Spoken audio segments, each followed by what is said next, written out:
Subscribe कीजिए unique engineering tips channel को और बेल आइकन को ज़रूर दबाएं सबसे पहले नोटिफिकेशन पाने के लिए।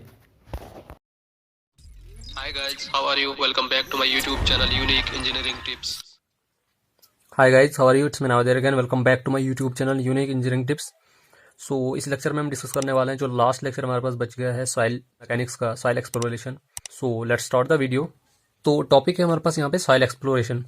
सो what does soil exploration mean? Soil exploration simply means detailed investigation of soil before starting actual construction work is known as soil exploration. तो एक्चुअल कंस्ट्रक्शन वर्क स्टार्ट करने से पहले जो हम सॉइल की स्टडी करते हैं, किस टाइप की सॉइल है, नेचर ऑफ सॉइल कौन सी है, कौन सी टाइप ऑफ फाउंडेशन हमें प्रेफर करनी चाहिए, तो that detailed investigation is known as soil exploration. Its cost should not be more than 1% of the total estimated cost of the project. This point is important from examination point of view. जो soil exploration के लिए या soil investigation के लिए जो हम cost use करेंगे, it should not be more than 1% of the total estimated cost of the project. Next हम इसमें देखेंगे stages of subsoil investigation, कि सब सॉइल इन्वेस्टिगेशन जो हम करते हैं उसमें कितनी स्टेजेस आती है। तो सब सॉइल इन्वेस्टिगेशन के लिए हमारे पास जनरली 3 स्टेजेस आती है: reconnaissance study, detailed investigation and the performance study. तो फर्स्ट इसमें जाता है हमारे पास रिकॉनिसेंस स्टडी। रिकॉनिसेंस स्टडी में क्या क्या आता है? जियोलॉजिकल डाटा कलेक्ट करना, सीरियल फोटोग्राफी या पेडोलॉजिकल डाटा कलेक्ट करना। तो रिकॉनिसेंस स्टडी में हम क्या करते हैं, it is just to get the rough idea about the type of soil. और रिकॉनिसेंस सर्वे में हम क्या करते हैं, एक रफ आइडिया लेते हैं about the type of soil, की कौन सी टाइप ऑफ सॉइल है, परवियस सॉइल है, इम्परवियस सॉइल है, क्ले है, सिल्ट है, एटसेट्रा। उस टाइप के बेस पे हम फिर हम क्या करते हैं, आगे फाउंडेशन डिसाइड करते हैं कि कौन सी टाइप की फाउंडेशन हमें प्रेफर करनी चाहिए। No large exploratory work is required in case of reconnaissance study. कोई भी हमें लार्ज एक्सप्लोरेशन वर्क की जरूरत नहीं होती है। सो सीरियल फोटोग्राफी में हम जो स्केल यूज करते हैं, इट्स 1 in 3000 से लेकर 1 in 40,000 तक की स्केल वेरी कर सकता है। पेडोलॉजिकल डाटा में हम क्या करते हैं, it's just study about soil characteristics, properties कैसे है सॉइल की, कौन सी टाइप ऑफ सॉइल है, किस टाइप का पार्टिकल साइज है इसमें। तो to get the detailed information about the soil, that is known as pedology. Next इसमें जाता है हमारे पास डिटेल्ड इन्वेस्टिगेशन। डिटेल्ड इन्वेस्टिगेशन में हम क्या करते हैं, ट्रायल पिट्स एक्सकवेट करते हैं, बोरिंग एटसेट्रा, लैब टेस्ट या फील्ड टेस्ट परफॉर्म करते हैं सॉइल पे, एरियल फोटोग्राफ्स वगैरह लेते हैं, जियोफिजिकल मेथड्स वगैरह हम डिटेल्ड इन्वेस्टिगेशन में परफॉर्म करते हैं। नेक्स्ट इसमें जाता है परफॉर्मेंस स्टडी। परफॉर्मेंस स्टडी में हम क्या करते हैं, फर्दर टेस्टिंग करते हैं उस पर, इंस्ट्रूमेंटेशन वगैरह में, और परफॉर्मेंस इवॉल्वेशन करते हैं। सो नेक्स्ट इसमें जाता है हमारे पास डिटेल्ड इन्वेस्टिगेशन। तो डिटेल्ड इन्वेस्टिगेशन में फर्स्ट इसमें जाता है हमारे पास ट्रायल पिट्स। तो ट्रायल पिट्स में जो साइज ऑफ पिट होता है वो 1 by 1 मीटर का होता है। Depth can be extended up to 6 metre. Mostly जो है अगर हम देखेंगे ट्रायल पिट जो है सिर्फ 1 by 1 मीटर एक्सकेवेट करके वहां से सैंपल कलेक्ट करते हैं, लेकिन sometimes they can be extended up to 6 metre. Beyond 6 metre we can't use the trial pits method to collect the soil sample. This is the cheapest test. It don't required any specialised equipment को हम क्या करते हैं, manually excavate करते हैं। Both disturbed and undisturbed sample can be taken from this trial pit method. It is suitable for shallow depths. Next इसमें जाता है हमारे पास बोरिंग मेथड। फर्स्ट इसमें जाता है अगर बोरिंग मेथड। तो अगर बोरिंग में इंस्ट्रूमेंट अगर यूज किया जाता है सॉइल सैंपल को कलेक्ट करने के लिए। It is suitable for cohesive and other soft soils above water table. Maximum depth 10 metre. Hand driven augers are used, beyond power driven augers are used. तो up to 10 metre depth तक हम hand driven augers को use कर सकते हैं। उसके बाद अगर डेप्थ एक्सीड हो जाएगी then we generally use the power driven augers to collect the sample of soil. Sample obtained, तो यहाँ से हमें सैंपल ऑब्टेंड होता है वो डिस्टर्ब्ड सैंपल होता है। सो नेक्स्ट इसमें जाता है हमारे पास वॉश बोरिंग। वॉश बोरिंग में क्या होता है, it is the fast and simple method generally used for soft and cohesive soils. तो ये फास्ट एंड सिंपल मेथड है, इसको हम जनरली सॉफ्ट और कोहेसिव सॉइल्स के लिए यूज कर सकते हैं। Firstly hole is drilled by auger up to shallow depth and then casing pipe is driven into the hole. तो वॉश बोरिंग स्टार्ट करने से पहले हम क्या करते हैं, अगर बोरिंग से होल ड्रिल करते हैं शैलो डेप्थ तक, उसके बाद जो है उस होल में केसिंग पाइप को ड्रिवन किया जाता है। Change of soil stratification can be guessed from the rate of progress and the change of colour of water. So जो सॉइल स्ट्रेटिफिकेशन में चेंज आएगी वो हम कैसे गेस कर सकते हैं, जब वाटर का कलर चेंज हो जाएगा या रेट ऑफ प्रोग्रेस से हमें पता चल जाएगा कि हमारे सॉइल की लेयर जो है चेंज हो रही है। सो डिटेल्ड इन्वेस्टिगेशन में जो थर्ड मेथड आता है rotary boring method. It is used when deep bore holes are required in difficult formations with boulders and fractured rocks or waterlogged sand. तो रोटरी बोरिंग को हम जनरली उस केस में use करते हैं जहां पे ग्रेवल्स वगैरह सॉइल में प्रेजेंट होंगे या बोल्डर्स वगैरह प्रेजेंट होंगे, या in case of fractured rocks or waterlogged sand.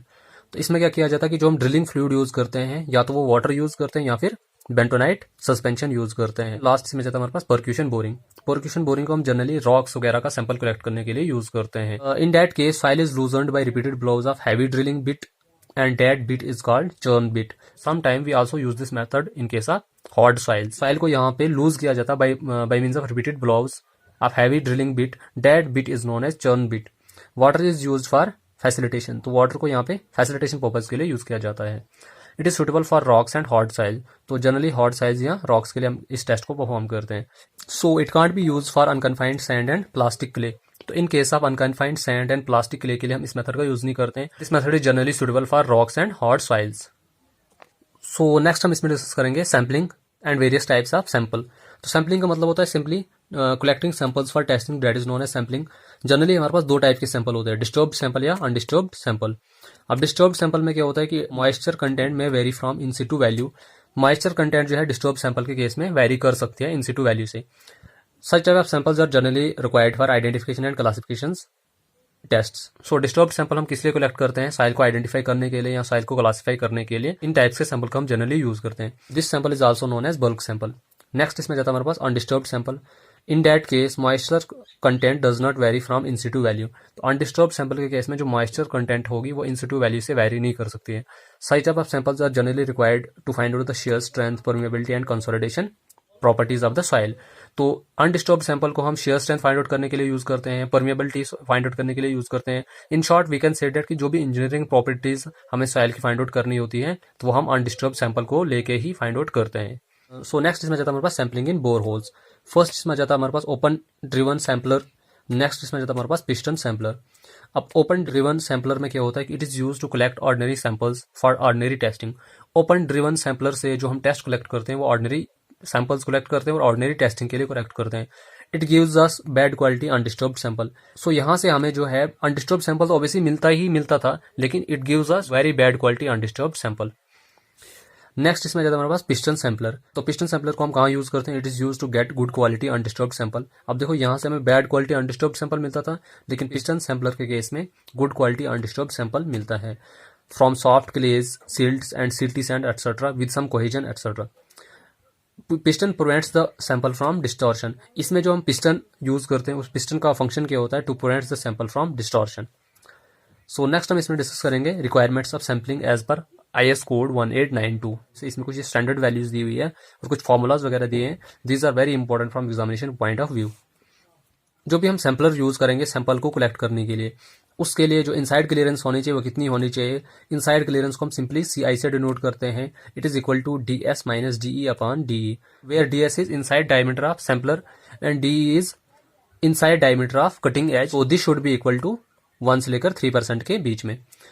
अब inner diameter of cutting edge is slightly smaller than the diameter of sampling tube. It means that DE is less than DS because it helps in elastic expansions of soil and it reduces the frictional drag. एक तो ये हमें elastic expansion of soil में help करता है और दूसरी frictional drag को भी ये करता है, कम कर देता है। नेक्स्ट पॉइंट इसमें जाता है हमारे पास आउटसाइड क्लियरेंस सैंपलर की कितनी होनी चाहिए, जिसको हम CO से डिनोट करते हैं DW minus DT upon DT, where DW is outside diameter of cutting edge, DT is outside diameter of sampler. It should be equal to 2 से लेकर 3% के बीच में। अब DW is greater than DT because it reduce driving force। एक तो ये driving force को रिड्यूस कर देता है and it facilitates withdrawal of sampler from the ground. तो सैंपल को ग्राउंड से बाहर निकालने में भी हमें करता है, हेल्प करता है। नेक्स्ट थर्ड पॉइंट इसमें जाता है हमारे पास एरिया रेशो। एरिया रेशो को हम AR से डिनोट करते हैं। It is equal to DW का स्क्वायर माइनस DE का स्क्वायर अपॉन DE का square into 100। It must be as low as possible. तो एरिया रेशो जो है सैंपलर का जितना कम हो उतना बेटर रिजल्ट मिल सकता है। सो फॉर स्टिफ फॉर्मेशन के लिए एरिया रेशो की वैल्यू जो होनी चाहिए लेस देन और इक्वल टू 20%। फॉर सॉफ्ट साइज के लिए एरिया रेशो की वैल्यू होनी चाहिए 10% और लेस देन 10%। नेक्स्ट पॉइंट इसमें आ जाता है हमारे पास सैंपल रिकवरी रेशो और simply known as recovery ratio. तो रिकवरी रेशो किसके बराबर होता है, is equal to ratio of length of sample retained in the sample to the depth of penetration. For perfect undisturb sample के लिए recovery ratio की value जो होनी चाहिए लेस देन और equal to 1। It should not be greater than 1। So next point इसमें जाता है हमारे पास location, depth and spacing of exploration, कि हम जो सैंपल कलेक्ट करते हैं उसको हमने कहाँ से कलेक्ट करना है, डेप्थ कितनी रखनी है और स्पेसिंग कितनी रखनी है उन सैंपल्स के लिए। फर्स्ट इसमें जाता है हमारे पास location. In case of buildings के लिए, फॉर स्मॉल बिल्डिंग के लिए मिनिमम 3 बोर होल्स ड्रिवन करने पड़ते हैं सैंपल को कलेक्ट करने के लिए। और लार्ज बिल्डिंग के केस में अगर हम देखेंगे मिनिमम 5 सैंपल्स हमें कलेक्ट करने पड़ते हैं, 4 from the 4 corners and 1 from the centre of the building area. So in case of roads जो सैंपल कलेक्ट किए जाते हैं वो along the propose road alignment at an interval of 100 से लेकर 500 मीटर। फॉर एयरपोर्ट के केस में samples are also collected along the centre line and each edge of runway. In case of dams, the samples are collected along the upstream faces or across one or both abutments. उसके बाद next इसमें जाता है हमारे पास depth. अब depth of sample हम कितनी रखते हैं? It should be up to significant depth. Significant depth means जिस डेप्थ तक फाउंडेशन लोड का इफेक्ट होगा वहां तक डेप्थ ऑफ जो सैंपल एटलीस्ट होने चाहिए. एटलीस्ट अगर हम देखेंगे इट शुड बी 1.5 से लेकर 2 times of B, where B is width of foundation. तो स्पेसिंग अगर हम देखेंगे इन केस ऑफ यूनिफॉर्म सॉइल के केस में 30 मीटर से लेकर 100 मीटर और समटाइम्स मोर. इरोटिक सॉइल के केस में अगर हम देखेंगे 10 मीटर और less. So as you can see here table 11.1 rough guidelines for depth of boring for buildings in shallow foundation. तो ये मोस्ट इंपॉर्टेंट टेबल है एग्जामिनेशन पॉइंट ऑफ व्यू से. सब सरफेस कंडीशन और मिनिमम डेप्थ ऑफ बोरिंग. अगर हमारे पास सब surface condition poor होगी तो मिनिमम डेप्थ ऑफ बोरिंग कितनी होगी इस केस में? 6 इंटू एस की power 0.7 plus D, where S is number of stories and D is anticipated depth of foundation. तो in case of average surface condition minimum depth of boring हमें कितनी लेनी होती है? 6 into S की power 0.7 plus 5D. in case of good surface condition 3 into S की power 0.7 plus D. तो ये इंपॉर्टेंट है एग्जामिनेशन पॉइंट ऑफ व्यू से. तो नेक्स्ट हम इसमें डिस्कस करेंगे स्पेसिंग ऑफ बोर होल्स किस कंडीशन में हमें कितनी लेनी होती है. स्मॉल बिल्डिंग्स के केस में अगर हमारे पास सॉइल जो होगी यूनिफॉर्म होगी तो 60 मीटर, एवरेज के केस में 30 मीटर और इरोटिक के केस में 15 मीटर. मल्टी स्टोरी बिल्डिंग के केस में uniform soil 45, average 30 and erratic 15 metre. Highway के केस में अगर हम देखेंगे साइल अगर यूनिफॉर्म होगी तो 300 मीटर इंटरवल्स पे, एवरेज के केस में 150 मीटर इंटरवल्स पे और इरोटिक के केस में 100 metre intervals. So these values are also important from examination point of view. So next हम इसमें डिस्कस करेंगे इंपॉर्टेंट पॉइंट्स के बारे में. सो पॉइंट नंबर फर्स्ट मैंने यहाँ पे जो नोट किया हुआ है down hole logging. Down hole logging का मतलब क्या होता है? Geologist descends into a large diameter of hole and inspects the exposed wall. तो डाउन होल लॉगिंग में क्या होता है? जो जियोलॉजिस्ट है वो लार्ज डायमीटर जो होल ड्रिल किया हुआ होगा उसमें खुद जाके वॉल्स को इंस्पेक्ट करता है. नेक्स्ट इसमें जाता है हमारे पास sampling tubes are sealed on both ends by paraffin, wax और petroleum jelly. This is important from examination point of view. जो भी हम सैंपल्स कलेक्ट करते हैं तो उनको क्या करते हैं हम बोथ साइड से सील कर देते हैं बाय यूजिंग पैराफिन वैक्स और पेट्रोलियम जेली. जो सील की थिकनेस होनी चाहिए it should be greater than और equal to 25 mm and kept in humid room to preserve natural water content. तो this is also important from examination point of view. Next इसमें जाता है हमारे पास while drilling bore in case of shallow foundation at least one hole should be drilled up to 1.5 से लेकर 2 times width of foundation और the minimum depth beyond which the increase in stress due to foundation loading is not significant. जब भी हम hole drill करेंगे इनके सब shallow foundation at least एक होल हमें ऐसा ड्रिल करना चाहिए जिसकी डेप्थ कितनी होगी 1.5 से लेकर 2 टाइम्स विड्थ ऑफ फाउंडेशन, या फिर सिग्निफिकेंट डेप्थ तक एक होल हमें लेना ही लेना है सैंपल कलेक्ट करने के लिए. पॉइंट नंबर 4 इसमें जाता है in case of rock one bore hole must be drilled up to 3 metre to confirm whether it's a rock और अ बोल्डर. तो रॉक के केस में भी हमें क्या करना पड़ता है? एक बोर होल अप टू हमें 3 मीटर तक ड्रिल करना ही करना पड़ता है ये कन्फर्म करने के लिए ये रॉक है या बोल्डर है. नेक्स्ट पॉइंट इसमें जाता है हमारे पास point number 5 in case of highway and airport range of depth जो है जनरली कहां से लेकर कहां तक वेरी करते हैं? 4 से लेकर 5 मीटर.